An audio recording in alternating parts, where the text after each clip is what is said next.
Hello everyone, this is me Kajal Chaudhary. तो मैं स्वागत करती हूँ आप सभी का इस इंडियन पॉलिटी की सीरीज़ में जो कि लक्ष्मीकांत पर आधारित है। तो गाइज़, आज तक के लेक्चर में हम काफ़ी सारी चीज़ें डिस्कस कर चुके हैं। आज के लेक्चर में हम डिस्कस करेंगे आर्टिकल 1 to 4। तो आर्टिकल 1 to 4 मैंने अक्सर देखा है कि काफ़ी कन्फ्यूज़न रहती है हम चार आर्टिकल्स को लेकर 2 और 3 में। तो इन चारों आर्टिकल्स को आज की इस वीडियो में काफ़ी डिटेल में डिस्कस किया जाएगा। तो इन चारों में आपको क्लैरिटी अगर चाहिए तो इस वीडियो को एंड तक देखिएगा। इसके बाद आपको एकदम सारी चीज़ें क्लियर हो जाएंगी। ठीक है, तो आर्टिकल 1 to 4, आर्टिकल 1 में क्या है, 2 में क्या है, 3 में क्या है, 4 में क्या है। जनरली हमें कन्फ्यूज़न रहती है आर्टिकल 2 और 3 में। ठीक है, तो इस वीडियो को एंड तक देखिए इन चारों आर्टिकल को समझने के लिए। तो union and it's territory, union और इट्स टेरिटरी जो गिवन है आपका वो है आर्टिकल 1 to 4 में। ठीक है, तो यहाँ पे हमें एक चीज़ समझने की ज़रूरत है गाइस, यूनियन और टेरिटरी ऑफ इंडिया में डिफरेंस क्या होता है। देखो, मैं आपको एक डायग्रामेटिक वे में समझाऊंगी कि ये है आपका टेरिटरी ऑफ इंडिया। ठीक है, what is it, territory of India. अब इसके अंदर मैं बना लेती हूँ यूनियन ऑफ इंडिया। ये क्या हो गया आपका यूनियन ऑफ इंडिया। इसके अंदर क्या आती हैं, स्टेट। समझ लिएगा, ये यूनियन हो गया आपका। ठीक है, देन ये हो गया आपका यूनियन ऑफ इंडिया। और टेरिटरी ऑफ इंडिया के अंदर और क्या चीज़ें आती हैं, UT plus acquired territory. Acquired मतलब कोई भी टेरिटरी जो हमने एक्वायर्ड कर ली हो और वो अभी यूटी और स्टेट की कैटेगरी में नहीं है। समझ गए, तो वो क्या हो गया, एक्वायर्ड टेरिटरी। तो बेसिकली क्या हो गया यहाँ पे, यूनियन ऑफ इंडिया के अंदर आती हैं आपकी स्टेट, टेरिटरी ऑफ इंडिया के अंदर आती हैं तीनों चीज़ें, state, UT plus acquired territory. ठीक है, तो ये चीज़ें हमें समझना क्यों ज़रूरी है, क्योंकि आगे जो हम कॉन्सेप्ट समझेंगे 2 और 3 के अंदर उसमें इसका बहुत यूज़ है। ठीक है, तो ये क्लियर नहीं होगा तो वो क्लियर नहीं होगा। इसमें आता है स्टेट यूनियन ऑफ इंडिया में, टेरिटरी ऑफ इंडिया में आता है state, UT plus acquired territory. Simple सी चीज़ है, समझ आ गया होगा आपके। तो article 1 to 4 part 1 of the constitution में दे रखा है यूनियन एंड इट्स टेरिटरी के बारे में। तो चलो डिस्कस करते हैं आर्टिकल 1 के बारे में। आर्टिकल 1 देखो काफ़ी ईजी है। आर्टिकल 1 हम किसे कहते हैं, name and territory of the union. ठीक है, तो आर्टिकल 1 में ये स्पेसिफाइड है बेसिकली इंडिया का नाम क्या है, हमें पता है India that is Bharat. Territory of the union, India की टेरिटरी कितनी है, समझ रहे हो, किस किस टेरिटरी को हम इंडिया की टेरिटरी कहेंगे, तो ये आपका स्पेसिफाइड है आर्टिकल 1 में। तो इंडिया दैट इज़ भारत, मतलब दोनों क्यों लिए हमने, क्योंकि देखो ये काफ़ी कन्फ्यूज़न था। कुछ मेंबर्स कह रहे थे कॉन्स्टिट्यूएंट असेंबली में कि देखो हमें इंडिया चुनना चाहिए, कुछ कह रहे थे हमें भारत चुनना चाहिए, फिर एक ने कहा कि दोनों को ले लो, तो फिर दोनों को इंक्लूड कर लिया। India that is Bharat shall be union of state. अब कुछ लोग इसे देख के चौंक गए कि भाई यूनियन ऑफ स्टेट क्यों, फेडरेशन ऑफ स्टेट लिखना चाहिए था ना, यूनियन ऑफ स्टेट क्यों लिख दिया आपने, यूनियन ऑफ स्टेट। अब भाई फिर अंबेडकर ने क्लैरिफाई किया कि हमने इसको फेडरेशन ऑफ स्टेट क्यों लिखा, हमने क्यों नहीं लिखा, हमने यूनियन ही क्यों लिखा। उन्होंने क्लैरिफाई किया, देखो इसका मतलब दो चीज़ें हैं। पहला, अमेरिका में कहते हैं हम फेडरेशन ऑफ स्टेट, इसका मतलब क्या होता है कि जो स्टेट जो आई हैं फेडरेशन के अंदर वो एग्रीमेंट के बेसिस पे आई हैं, ये आपने पढ़ा होगा। लेकिन इंडिया में ऐसा कुछ एग्रीमेंट नहीं हुआ था इंडिपेंडेंस के टाइम पे, समझ रहे हो। तो स्टेट जो हैं जो वो एग्रीमेंट का रिजल्ट नहीं है, गेटिंग माई पॉइंट। दूसरी चीज, स्टेट के पास राइट नहीं है, किस चीज का, यूनियन से अलग होने का, नो राइट टू सिसीड, समझ रहे हो। और वहीं सेंटर क्या कर सकता है, किसी भी दो स्टेट को मर्ज कर सकता है, एक स्टेट को डिस्ट्रक्ट कर सकता है। तो ये बेसिकली किस कॉन्सेप्ट पे आधारित है, indestructible union of destructible union, destructible state, indestructible union of destructible state के कॉन्सेप्ट पर आधारित है ये। क्लियर हुआ। तो हमने इसको यूनियन ऑफ स्टेट क्यों लिखा, दो बातें हैं, इसलिए लिखा क्योंकि ये जो हमारी स्टेट है वो किसी एग्रीमेंट का परिणाम नहीं है। दूसरी, स्टेट के पास राइट नहीं है कि वो हमारे यूनियन से अलग हो सके। ठीक है, तो प्रीलिम्स में सीधा सीधा पूछा जा सकता है यूनियन ऑफ स्टेट का मतलब क्या है, तो ये दो चीज़ें हैं इसका मतलब। अब आता है इसका क्लॉज 2 क्या कहता है, स्टेट और टेरिटरी जो है जो भी है इंडिया के अंदर वो आपकी 5th शेड्यूल में स्पेसिफाइड है। ठीक है, और टेरिटरी ऑफ इंडिया के अंदर क्या आता है, what comes under the territory of India? तो टेरिटरी ऑफ इंडिया को मैं यहाँ लिख लेती हूँ, देखिएगा समझना इसको।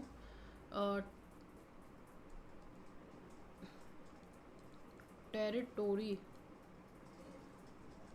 ऑफ इंडिया, तो ये इसके अंदर क्या आता है? इसके अंदर आती हैं state plus UT plus acquired territory. तो यही क्या है आपका क्लॉज 3।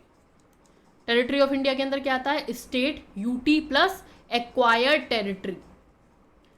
ठीक है, चलिए फिर मैंने आपको बताया कि अंबेडकर ने डिफाइन किया यूनियन का मतलब। ठीक है, indestructible union of destructible state. ठीक है, क्योंकि स्टेट के पास यहाँ पर कोई राइट नहीं है अलग होने का, इसीलिए हमने इसको कहा यूनियन ऑफ इंडिया।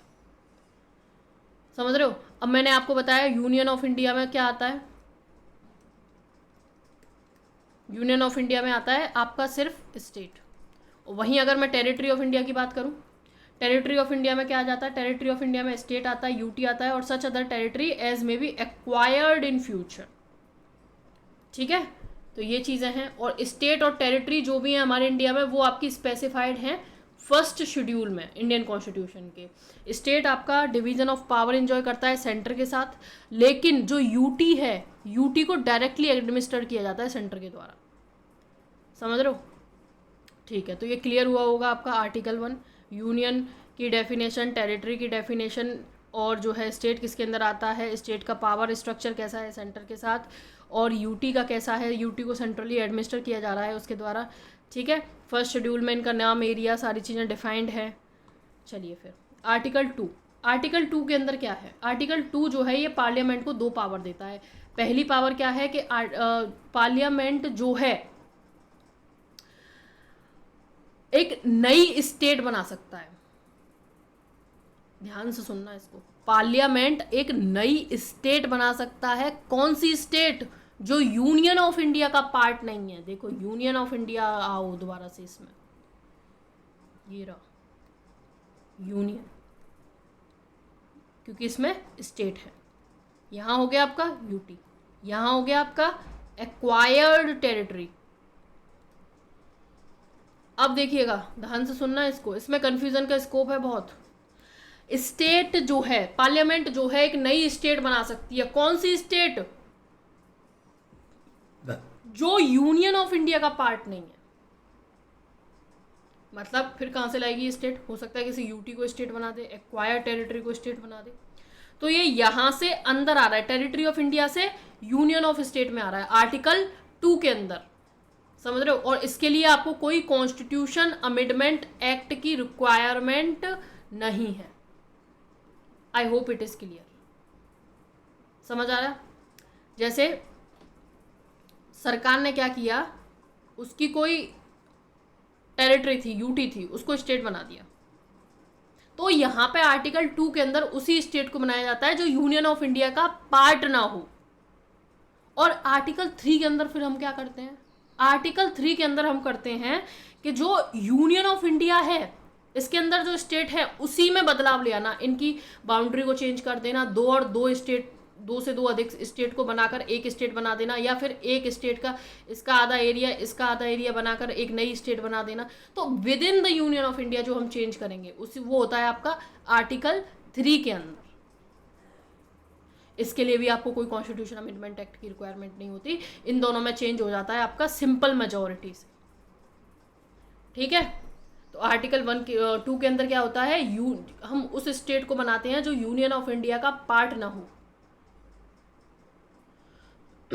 और 3 के अंदर जो ऑलरेडी यूनियन ऑफ इंडिया का पार्ट हो, यानी कि इनका जो बॉर्डर है उसको दोबारा से रीसेटल कर देना। समझ रहे हो? तो इसको देखो, ये किस तरीके से इसकी वो है, इट ऑथराइज द पार्लियामेंट, क्या करता है, पार्लियामेंट को ऑथराइज करता है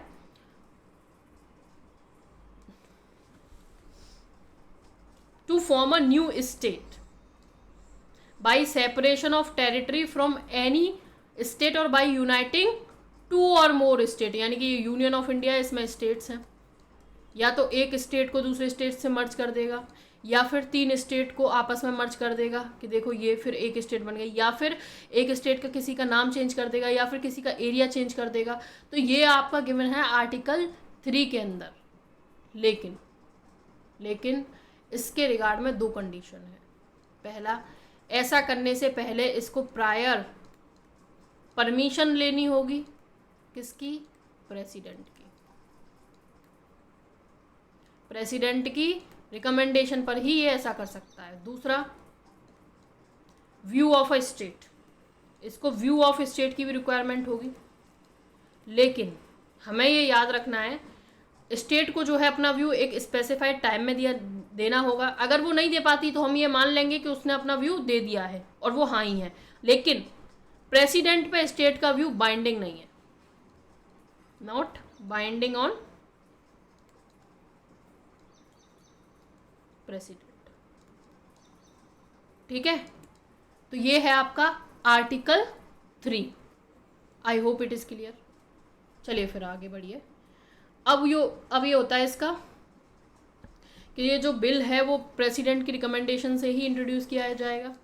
ठीक है, और वो स्टेट लेजिस्लेचर में भेजेगा, जो मैंने आपको बताया, अपने व्यू को एक्सप्रेस करने के लिए। लेकिन प्रेसिडेंट उसके व्यू से बाउंड नहीं करता है ना। और अगर मान लीजिए कोई यूटी है, यूटी इन्वॉल्व हो रही है उसमें, तो उसमें ये होगा कि उसको इवन उसकी परमिशन लेना भी ज़रूरी नहीं है। स्टेट के केस में उसकी परमिशन लेना ज़रूरी है, उसका व्यू जानना ज़रूरी है, लेकिन यूटी के केस में तो उसका परमिशन लेना भी ज़रूरी नहीं है। तो देखो, ये जो स्टेट यूटी आया, मैंने तो आपसे कहा अभी कि स्टेट के अंदर कर सकता है, यूनियन ऑफ इंडिया के अंदर कर सकता है। लेकिन 18th कॉन्स्टिट्यूशन अमेंडमेंट एक्ट के बाद कहा कि पार्लियामेंट जो है अपनी इस पावर के अंदर यूटी को भी इंक्लूड करता है। मतलब इस स्टेट की डेफिनेशन के अंदर यूटी भी आता है। 18th कॉन्स्टिट्यूशन अमेंडमेंट एक्ट के बाद ये क्लैरिफाई किया गया। तो अब जो पार्लियामेंट जो है वो स्टेट के साथ साथ यूटी के भी नेम, एरिया, बाउंड्री को आर्टिकल 3 के अंदर चेंज कर सकती है। ठीक है, तो मैंने आपको बताया आर्टिकल 2 के अंदर हम उसको स्टेट को बनाते हैं जो यूनियन ऑफ इंडिया का पार्ट नहीं है, लेकिन आर्टिकल 3 के अंदर उसको बनाते हैं जो ऑलरेडी यूनियन ऑफ इंडिया का पार्ट है। I hope it is clear. अब आता है आर्टिकल 4। आर्टिकल 4 क्या कहता है हमसे? आर्टिकल 4 देखो ये कहता है कि जब आप, आर्टिकल 4 हमसे कहता है कि कोई भी चेंज आर्टिकल 2 और 3 के अंदर होता है तो उसके लिए आपको कॉन्स्टिट्यूशन अमेंडमेंट एक्ट की रिक्वायरमेंट नहीं होती है। ये तो मैंने आपको पहले ही बता दिया। तो इसमें नया क्या है? कुछ भी नया नहीं है, वही है सब पुराना। तो आर्टिकल 2 और 3 में जब चेंज होगा, आर्टिकल 2 और 3 के अंदर कोई नई स्टेट बनेगी, तो फिर नया एरिया बाउंड्री जो चेंज होगा, फिर शेड्यूल 1 में चेंज होगा, शेड्यूल 4 में चेंज होगा, तो उसके लिए आपको किसी भी कॉन्स्टिट्यूशन अमेंडमेंट एक्ट की ज़रूरत नहीं है। शेड्यूल 4 में क्या है? Allocation of seat to Rajya Sabha. ठीक है,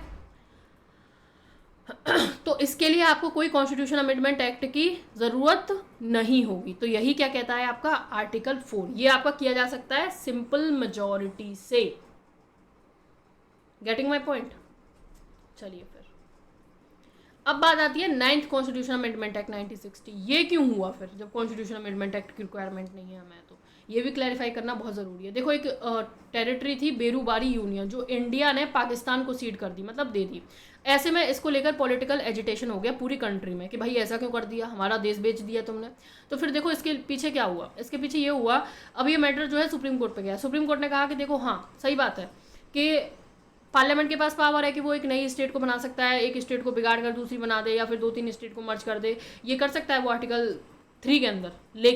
लेकिन ये पावर पार्लियामेंट को अलाउ नहीं करती कि वो अपनी टेरिटरी किसी फॉरेन कंट्री को दे दे। समझ रहे हो? दोबारा से इस डायग्राम को लेकर आते हैं हम यहाँ पे। Oh my God, union of India. अब देखो यूटी प्लस एक्वायर टेरिटरी। अब देखिए क्या होगा यहाँ पे। अगर मैंने कहा अगर यूटी से यूनियन में जा रहा है, टेरिटरी से यूनियन में जा रहा है, no constitution amendment, no constitution amendment is required. लेकिन जब हमारी टेरिटरी ऑफ इंडिया में आ रहा है या जा रहा है तो यहां कॉन्स्टिट्यूशन अमेंडमेंट एक्ट की रिक्वायरमेंट होगी, और ये आर्टिकल 2 और 3 के अंदर नहीं होगा। Getting my point? Getting my point और नॉट? ठीक है, तो यहाँ आपको कॉन्स्टिट्यूशन अमेंडमेंट एक्ट की रिक्वायरमेंट होगी, इसीलिए आपका 9th कॉन्स्टिट्यूशन अमेंडमेंट एक्ट हुआ 1960 में, और हमने वो टेरिटरी किसको ट्रांसफर कर दी? पाकिस्तान को ट्रांसफर कर दी। ठीक है, अब दूसरी चीज, 1969 में एक और बाउंड्री डिस्प्यूट आता है, सुप्रीम कोर्ट का इस पर जजमेंट आता है। सुप्रीम कोर्ट कहता है कि देखो भाई, ये बात सही है कि आप अगर अपनी टेरिटरी किसी को देते हो तो आपको क्या करना पड़ेगा? आपको कॉन्स्टिट्यूशन अमेंडमेंट एक्ट करना पड़ेगा, लेकिन वहीं अगर आप किसी से अपना बाउंड्री डिस्प्यूट को रिजॉल्व कर रहे हो, जैसे मान लो ये चाइना हो गया, ये इंडिया हो गया, इंडिया कहता है कि ये है बाउंड्री ये वाली, चाइना कहता है ये है बाउंड्री। अब अगर इसका सेटलमेंट होगा दोनों के बीच, इसके लिए आपको कोई कॉन्स्टिट्यूशन अमेंडमेंट एक्ट की रिक्वायरमेंट नहीं है। ये हो सकता है सिर्फ एग्जीक्यूटिव एक्शन से।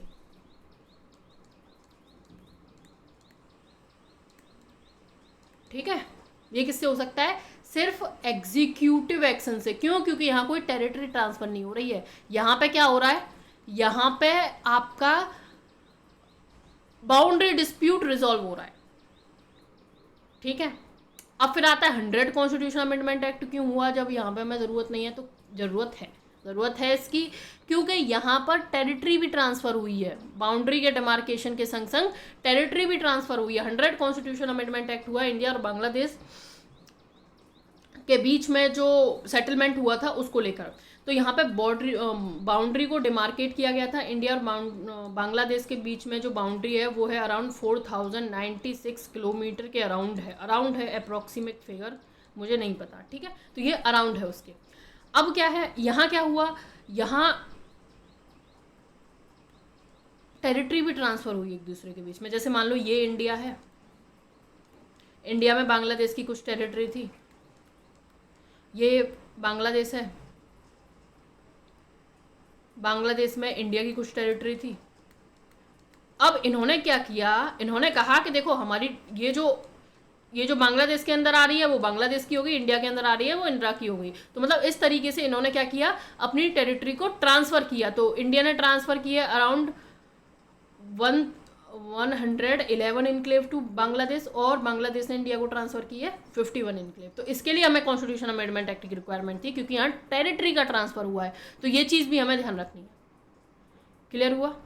तो हमने आज की वीडियो में डिस्कस किया आर्टिकल 1, 2, 3, 4 काफ़ी डिटेल में और काफ़ी इजी वे में, इससे इजी आपको कहीं नहीं मिलेगा।